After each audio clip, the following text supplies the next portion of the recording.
አላሁ ስብሓነሁ ወተዓላ ሁሉ ነቢያቶች በተለያየ ተአምር ልኳቸዋል። ለቀድ አርሰልና ሩሱለና ቢልበይናት በእርግጠኛ መልእክተኞቻችንን በማብራሪያዎቹ ልከናል። بالحجج الواضحات ግልጽ በሆነ መረጃ والآيات الظاهرات والمعجزات الباهرات አሳኝ በሆነ ተአምር እኛ መልእክተኞቻችንን በርግጥ ልከናል ይላል አላህ Subhanahu Wa Ta'ala። ማንም ነብይ አላህ መልእክተኛ ሲልከው ከሱ ለመላኩ ምልክት ይሆን ዘንድ ህዝቦችን ያሳምንበት ዘንድ ተከታዮችን ኢማን ያጸና ዘንድ ተአምራትን አላህ ይሰጠዋል። በርካታ ተአምርን ነቢያቶች ተሰጠዋል፣ አሳይተው ማልፈዋል። በተመሳሳይ ረሱላችን አለይሂ ሰላቱ ወሰላም የመጨረሻው ነብይ በርካታ ተአምር ተሰጥቷቸዋል። እጅግ በጣም ብዙ ተአምሮችን አላህ በእጃቸው ላይ እንዲከሰት አድርጓል። እነ ኢማም ነወዊ في شرح مسلم ከ1200 በላይ አሳይተዋል ይላሉ። ኢማም ኢብኑ ተይሚያ ከ1000 በላይ አሳይተዋል ይላሉ። ተአምራታቸው ብዙ ነው። ኢማም አልበይሃቂ ኢማም አልአስባሃኒ በርካታ ሙጀለዶችን ጽፈዋል في دلائل النبوة በሚለው መጽሐፋቸው ላይ።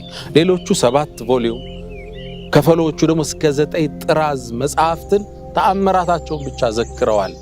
እንዴት ጨረቃ እንደሰነጠቁ፣ እንዴት እጃቸው ላይ ውሃ እንዳፈለቁ፣ እንዴት የታመመን የፈሰሰን አይን ወደ ቦታው እንደመለሱ፣ የታመመን እንዴት እንዳዳሩ፣ ተራራውን እንዴት እንዳናገሩ በርካታ ተአምርን አላህ ለመልእክተኛው አለይሂ ሰላቱ ወሰላም ሰጥቷቸዋል። ሙዕጂዛት እንለዋለን። ሙዕጂዛ ማለት ማ ያዕጀዙ ዐለይሂ الانسان ياتي بمثله አምሳያው ሌሎቹ ሊያመጡ ሚሳናቸው ነገር ምን ይባላል? ሙዕጂዛ እንለዋለን። ከነዚህ ሙዕጂዛዎች ውስጥ ተከታታይ ክፍሎችን እየተመለከተን ነው። ዛሬ ደግሞ ረሱሉ አለይሂ ሰላቱ ወሰላም እንዴት ጀማዳት ግዑዝ ምንለውን ነገር እንዴት እንዳናገሩ ከሱ ጋር የነበራቸውን ቆይታ እንመለከታለን። ወመረተን አንዴ ረሱል ሰለላሁ ዐለይሂ ወሰለም ወአቡበክር ወዑመር ወዑስማን ኡሁድ የሚባለው ተራራ ላይ ወጡ።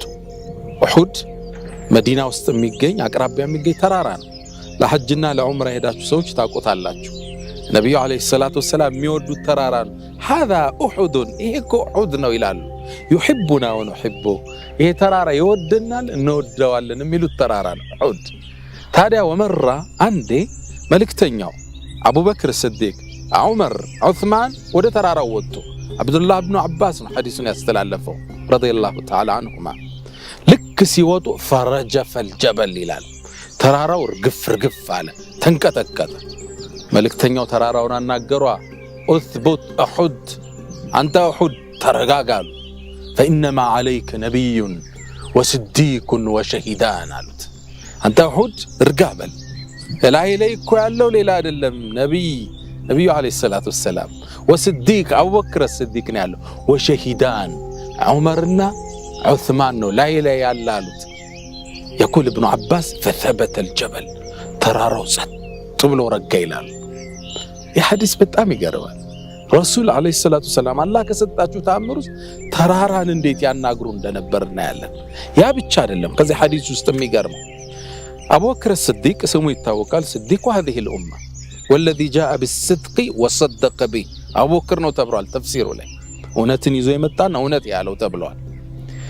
እዚህ ጋር ግን የሚገርመው ሰይድና ዑመርና ዑስማን ሸሂድ ሆነው እንደሚሞቱ በአላህ መንገድ እንደሚሰው ረሱል እዚህ ጋር ተናግረዋል። አመታት አለፉ፣ ዘመናት ከነፉ። ከዘመናት በኋላ ረሱል አልፈው አለይሂ ሰላቱ ወሰላም አቡበክር የስልጣን ዘመን ተቋጭቶ ዑመር 10 አመት ከሞላ በኋላ ካስተዳደረ በኋላ እያሰገዱ ያሉ ነው ሰይድና ዑመር ተወግተው የሞቱት። ሸሂድ ነበሩ። ሸሂዱል ሚህራብ የሚህራቡ ሸሂድ ይሏቸዋል። ሰይድና ዑመር ምኞት ነበራቸው። አላህ ሆይ ሸሂድ አድርገኝ ይሉ ነበር። ታዲያ መዲና ላይ ሆነው ስለሆነ ዓለምን የሚያስተዳድሩት የሙስሊሙን ሀገር አንተ ወደ ጦርነት ሳትወጣ እዚህ ሸሃዳ ይገኛል ሲሏቸው አላህ ምን ይሳነዋል ይሉ ነበር። ሚህራባቸው ላይ ሸሃዳን አላህ መጣላቸው ሰይድና ዑመር። ከዛ ዑመር አለፉ፣ ዑስማን ተተኩ። ዑስማንም ለአመታት ካስተዳደሩ በኋላ በ35ኛው ሂጅሪያ ላይ ነው ሰይድና ዑስማን ሸሂድ የተደረጉት። ዑስማንም ሸሂድ ሆኑ። ተመልከቱ። ወኢነማ ዐለይክ አንተ ጋር እኮ ያለው ኡሁድ ነቢዩን እርሳቸው ነቢዩ መሐመድ ወስዲቅ አቡበክር ስዲቅ ወሸሂዳን ሁለቱ ሸሂዶች ሁለቱ መስዋዕት የሚሆኑት በአላህ መንገድ መስዋዕት ሰማዓት የሚሆኑት ነው ያሉበት። ረጋ። እዚህ ጋር ያለውን ተአምር አያችሁ። የመጀመሪያው ተአምር ተራራን አናግረው ማረጋታቸው ነው። ሁለተኛው ተአምር ከዓመታት በኋላ የሚከሰተው የዑስማንና የዑመር መስዋዕት ሰማዕቱ ነው መሰዋታቸው ቀድመው ተናገሩ። እሱ ተፈጸመ። عليك الصلاة والسلام። እንቀጥል። ሌላ ጊዜ ምን ተከሰተ መሰላችሁ? አነስ ብኑ ማሊክ ሐዲሱን ያስተላልፍልናል። ኩና ጁሉሰን مع الرسول صلى الله عليه وسلم ከነብዩ ጋር ቁጭ ብለን ነበር። فاخذ الحصى መሬት ላይ ጠጠርን አነሱና እጃቸው ላይ ያረጉት። يقول فسبحنا ጠጠሩ ተስቢህ አለ። سبحان الله. ثم ناول الحصى على يد أبي بكر ወደ አቡበክር እጅ አደረጉት። فسبحنا سبحان الله ሲል ሰሃባው እንዳለ ይሰማል። ይሄን ተአምር ነው ተሰብስበው የሚያዩ። ከዛም በኋላ ጠጠሩን አነሱና እኛ እጅ ላይ ያደረጉት። فما سبحنا እኛ ላይ ግን ጠጠሩ ተስቢህ ማለት አልቻለም ይላሉ። እዚህ ላይ ተመልከቱ፣ ሁለት ነገር እናያለን። መጀመሪያ ጠጠር አላህ እንደሚያወሳ አላህ ራሱ ነግሮናል። وإن من شيء إلا يسبح بحمده ምንም ነገር እኮ መሬት ላይ ተፈጠረ የለም አላህን ከማመስገን ጋር ያጠራው ቢሆን እንጂ። يسبح له السماوات والأرض ومن فيهن ነው የሚለው። በመሬትም በሰማይም ያለው አላህን ያጸዳል፣ በእነሱም ውስጥ ያለው። وإن من شيء ነው የሚለው። ነኪራናት ሸይ የምትለው በአረበኛ ምንም ነገር የለም إلا يسبح بحمده። ነገር ግን ولكن لا تفقهون تسبيحهم እናንተ ግን እንዴት ተስቢህ እንደሚያደርጉ ስለማታውቁት ነው። ይሄን ግን አላህ በነብዩ እጅ ገለጠው። እጃቸው ላይ ጠጠሩ ተስቢህ አለ። ወደ አቡበክር ተላለፈ ተስቢህ አለ። ይሄን ተአምር ነው ሰሃባ ያየው። እነሱ እጅ ላይ ወደና አነስ መጣ። ትልቅ ሰሃባ ነው አነስ። ተስቢህ አላለም ይላል። እዚህ ጋር አላህ የአቡበክርን ስዲቅ ቀደመ ስድቅ ቀዳሚነት ማሳየት ፈልጓል። ለዛ ነው ኸሊፋ የተደረጉት። እንዲህ አይነት ከሌሎቹ ለየት የሚያረጋቸው ኳሊቲ ነበራቸው። ረሱል ሰለላሁ ዐለይሂ ወሰለም ታመው ተኝተው ያለ ሙሩ አቡበክርን فليؤم الصلاه ኢማም ሆኖ ሰላት ያሰግድ ያሉት እሱን ነው። ልክ ሊደርሺፑን እየጠቆሙ ነው ረሱል ሰለላሁ ዐለይሂ ወሰለም።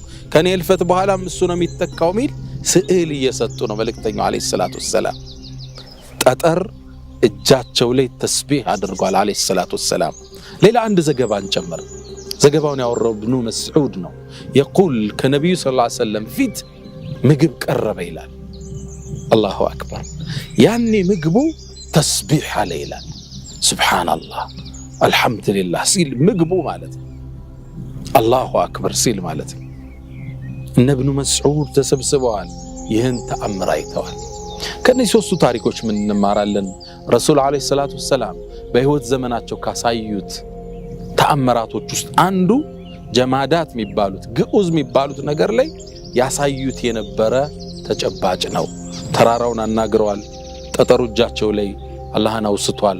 ምግቡ ፊታቸው ላይ አላህን አውስቷል። አለይከ ሰላቱ ወሰላም ተአምራታቸው እጅግ የበዛ ያስደመመ የሰሃቦችን ኢማን የጨመረ ነበር። ሌሎች ግልጽ በሆነ ተአምር ሁሉ መልእክተኞችን አላህ ልኳቸዋል። መልእክተኞቹ ወደ ህዝብ ሲላኩ ህዝብ ማነህ ብሎ መጠየቁ ስለማይቀር መለኮታዊ ድጋፍ እንዳላቸው ለማሳየት እንዲህ አይነት ተአምራት በእጃቸው ላይ አላህ እንዲከሰት አድርጓል። ነብዩም አለይሂ ሰላቱ ወሰላም በርካታ ተአምረን አላህ ሰጥቷቸዋል። ሁሉም ነቢያቶች ይዘው የሚመጡት ተአምር ጊዜውን የዋጀ ተጨባጩን ያማከለ የማህበረሰቡን ግንዛቤና አስተሳሰብ የመጠኑ ናቸው። ረሱልም አለይሂ ሰላቱ ወሰላም እንዲህ አይነት በርካታ ተአምር በእጃቸው ላይ ተከስቶ አልፏል። እነ ኢማም አልአስባሃኒ እነ ኢማም አልበይሃቂ في دلائل النبوة በርካቶችን ጠቅሰዋል። ከፈሎቹ እስከ 7 መጽሐፍ ሌሎቹ እስከ 9 መጽሐፍን በተአምራታቸው ላይ ብቻ ዘግበዋል። ሙዕጂዛቱ ረሱል አለይሂ ሰላቱ ወሰላም ሙዕጂዛ ማለት ما يعجز عليه الانسان ان ياتي بمثله መሰሎን ሌሎቹ ሊያመጡ የሚሳናቸው ነገር ሙዕጂዛ ይባላል። ሌላው የማይችለው ከሰው ልጅ ችሎታ በላይ የሆነ ማለት ነው። ሙዕጂዛት የምንለው እሱን ነው። ኢማም ኢብኑ ተይሚያ እስከ 1000 ተአምራት ለነብዩ ሰለላሁ ዐለይሂ ወሰለም ዘክረዋል። ኢማም ነዋዊ في شرح مسلم ከ1200 በላይ ተአምራትን ረሱል ሰለላሁ ዐለይሂ ወሰለም አሳይተዋል በህይወት ቆይታቸው። የተአምራታቸው አስኳል ቁርአን ነው። ቁርአን ላይ የከፍለ ዘመናቱ የሚሰጠው ተአምር በውስጡ ይዟል። እየተዘረዘረ ይቀጥላል እስከ የውመል ቂያማ። ግን ደግሞ በተጨማሪ ከዚህም በተጨማሪ ረሱል ሰለላሁ ዐለይሂ ወሰለም በህይወት ቆይታቸው በርካታ ተአምረን አላህ በእጃቸው ላይ እንዲከሰት አድርጓል። ጨረቃን እስከ መሰንጠቅ፣ እጃቸው ላይ ውሃ እስከ ማፍለቅ፣ የፈሰሰን አይን ወደ ቦታው እስከ መመለስ፣ ግዑዝን ነገር እስከ ማናገር፣ እንስሳውን እስከ ማውራት ረሱል ሰለላሁ ዐለይሂ ወሰለም በርካታን ተአምር አሳይተዋል። ዛሬ ደግሞ ከተአምራታቸው ሌላን ገጽ እንገልጣለን። ነቢዩ ዐለይሂ ሰላቱ ወሰላም መካን ተገደው ለቀው ስደት ያደረጉበትን ታሪክ ሁላችሁ ታውቁታላችሁ። ቁረይሾቹ ረሱል ሰለላሁ ዐለይሂ ወሰለም መካን ለቀው መዲና ወደ አውስና ኸዝረጅ ወደ የትሪብ መሄዳቸው ረፍት ነስቷቸዋል። ምክንያቱም እነዛ ሰዎች የንግድ ሰዎች ናቸው፣ የጦርነት ሰዎች ናቸው፣ የጦር ሰዎች ናቸው። ስለዚህ ለነሱ አደጋ እንደሚደቅኑ አምነዋል። እንዴት መሐመድ አገሪቱ ላይ ሰላም ሆኖ ይሰደዳል ብለው ተበሳጭተዋል። ስለዚህ አንድን አዋጅ አወጁ። ረሱልን ሰለላሁ ዐለይሂ ወሰለም ተከትሎ የያዘ ሰው 100 ግመል እንሰጣለን አሉ። ይህ ሽልማት በታሪክ የለም፣ ትልቅ ሽልማት ነው። 100 ግመል ወደኛው ሀገር መልሱ 100 መኪና ማለት ነው። አንድን ሚሽን ፈጽማችሁ አንድን ጉዳይ 100 መኪና ስትሸለሙ ማለት ነው። ሁሉም ተሰማራ። ፈረሱን እያስነሳ ግመሉን እየጋለበ ሮጠ። በግሩፕ እየሆኑ ተሰማሩ። ሱራቀቱ ብኑ ማሊክ ረዲየላሁ ዐንሁ ኋላ ሰልሟል። ሱራቃ ይሄን እድል ለማግኘት የተንቀሳቀሰ ግለሰብ ነበረ። በጣም መንገድ አዋቂ ነው። ኮቲ አሽታች ነው። መልእክተኛው ምንም አይነት እቅድ ቢያወጡም እንደምንም ደረሰባቸው። ኮቲያቸውን አነፍንፎ መልእክተኛውና አቡበክር ስዲቅ እየሄዱ ከኋላ ሱራቃ ደረሰባቸው። አቡበክር ዞር ሲል ሱራቃ እየጋለበ እየመጣ ነው። የአላህ መልእክተኛ መጣብን እኮ ሰው አላቸው። ሲላቸው ነብዩ ሰለላሁ ዐለይሂ ወሰለም ቃል ላ ተሕዘን ኢነላህ መዓና፣ አቡበክር ግዴን ለማተክዝ አላህ ከኛ ጋር ነው አሉት። ከዛም ሱራቃ እየቀረበ መጣ። ሲቀርብ ነብዩ ሰለላሁ ዐለይሂ ወሰለም ጌታቸውን ተማጸኑ። የሱራቃ ፈረሶች ኮቴያቸው ወደ መሬት ስር ሰረጸ። ገባ ወደ ውስጥ እየተሳበ መግባት ጀመረ። እባክህን አስለቅቀኝ አስለቅቀኝ ብሎ መጮህ ጀመረ። ነብዩም አላህን ተማጸኑ። ፈረሶቹ እግራቸው መሬት ተፋቻቸው። አሁንም ቋምጧል። 100 መኪና ነው፣ 100 ግመል ነው። ደሃ ምስኪን ገጠሬ ነው። ምን ያድርግ? አሁንም ጓጓና እየሮጠ መምጣት ሲጀምር እንደገና መሬት እግሩን አሰመጠችው። ፈረሱ እየገባ ሲሄድ እባክህ አውጣኝ አድነኝ በቃ ልከተልም አለ። መሬት እንድትለቀው ተደረገ። ተከተላቸው። አሁን ቋምጧል። እንዴት ይህን እድል ያሳልፈው? ሶስተኛም እግሮቹ ወደ መሬት ስር ሰረጉ። فقال سراقة علمت أنك مؤيد من السماء ከሰማይ በኩል እርዳታ እንዳለ አውቃለሁ እባክህን አስለቅቀኝ አላቸው ለሶስተኛ ጊዜ። ከዛም ሱራቃ ወሰነ፣ በቃ አልከተልም ከዚህ በኋላ ከኋላዬ አንተ የሚያሳዱን ሰዎችን እንዲመለሱ አደርጋለሁ አለ። ልክ ይህን ሲል መልእክተኛው አለይሂ ሰላቱ ወሰለም አንድን ብስራት ነገሩን። ሌላ ተአምራቸው ነው። አሁን መሬቱ ያዘችው ነው የነገርኳችሁ። ሌላ ተአምር ደግሞ ተገለጸ። فكيف بك يا سراقة አንተ ሱራቃ እንዴት ልትሆን ነው ያኔ ያሉ። اذا لبست سوار كسرى ኪስራ የዓለሙ ትልቅ ንጉስ ነው። እነ ፋርስ ኪስራ ስንል ፉርስ አገር የሚገዛ ነው። ያ ማለት ኢራን፣ አፍጋኒስታን፣ ፓኪስታን በርካታ ሀገሮችን የሚገዛ የተከበረ ንጉስ ነው። ወርቁ ራሱ ዘውዱ ስለሚከብደው ከላይ እንጠለጠል ነበር፣ ከላይ ቁጭ አድርገዋል። ራሱን እንዳይከብደው ከወርቁ ክብደት ሰው የሚሰግድለት ነው ኪስራ ማለት። እዚህ ጋር የሚያጠልቃቸው የንጉስነት ማዕረግ ወርቆች አሉ። فكيف بك እንዴት ልትሆን ነው አሉ። የኪስራን የጃምባር የለበስክ ጊዜ አለ። ኪስራ ብኑ ሁርሙዝ አለ። ኪስራ የዓለሙ ትልቁ ንጉስ የሱን እኔ ለብስ አዎን አሉ። ሱራቃ አላመነም፣ ፈንደቀ። ግመሉን አዝሮ ፈረሱን አዝሮ እየጋለበ ተመለሰ። ሲመለስ ሌላ ግሩፕ ረሱልን ለማዝ ወደዛ አቅጣጫ እየመጣ ነው። እናንተ ሰዎች ይሄን አካባቢ ያላደረስኩት ቦታ የለም፣ ቦታ በማወቅ ከናንተ ሁሉ በላይ መሆኔን ታውቃላችሁ፣ በዚህ መንገድ በቅቻችኋለሁ፣ በሌላ ተመለሱ አላቸው። እነሱም ፈረሳቸውን አዙረው ተመለሱ። ዘመናት ነጎዱ፣ ጊዜዎች ተሻገሩ። ረሱል ሰለላሁ ዐለይሂ ወሰለም ካለፉ በኋላ እንግዲህ ገና ወደ መዲና እየሄዱ ነው። መዲና ገና ለዓመታት ይቆያሉ፣ ወደ 11 ዓመት።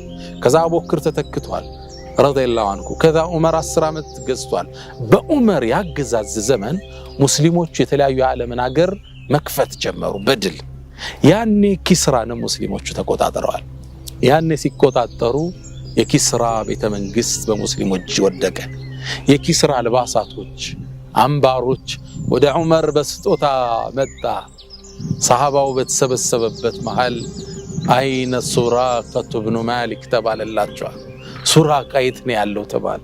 ይህ ገበሬ ገጠሬ ወደ ዑመር ብኑ አልኸጣብ መጣ። አሳየው። ይሄን አምባር ታውቀዋለህ? አዎ። የኪስራ ነው። መልእክተኛው ቃል የገቡልን ታስታውሳለህ? ነብዩ አለይሂ ሰላቱ ወሰላም ከዓመታት በፊት አዎ ልበሰው ተባለ። ሱራቃ የኪስራን አምባሮች እጁ ላይ አጠለቀ። ዑመር ተገረመ። በኺም በኽ አዕራቢዩን አንተ ገጠሬ የኪስራን እንትን አደረግከው? ሰሃባው እንዳለ አለቀሰ። ነቢዩን አስታወሱ። ያኔ ረሱል የሉም በሕይወት። እንባቸው መጣ፣ ታወሳቸው፣ ተአምራታቸው ተገለጠ። ቃላቸውን ሲሆን አዩት፣ ማልቀስ ጀመሩ ሰሃባዎቹ። አለይከ ሰላቱ ወሰላም። ተአምራታቸው ብዙ ነው።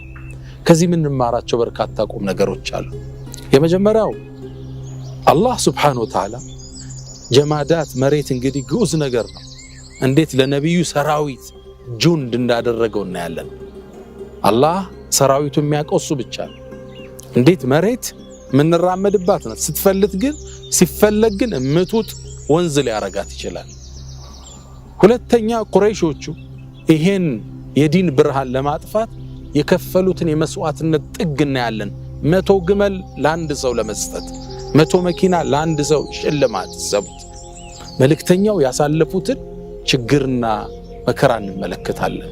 በዚህ ላይ ሂጅራው አለ። በዛ ባስቸጋሪ የአረቢያ ፀሐይ እርሳቸውና አቡበክር ስዲቅ 400 ምናምን ኪሎ ሜትር በላይ ነው ከመካ ወደ መዲና በፈረስ ያን ፀሐይ አቆራርጠው እንዴት ለዲኑ የከፈሉትን መስዋዕትነት እናያለን።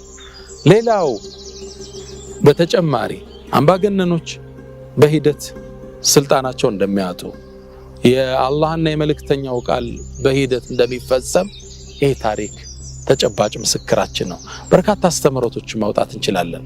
ሱራቃም ሰልሞ ይህን ክብር ለማግኘት በቃ አለይከ ሰላት ወሰላም።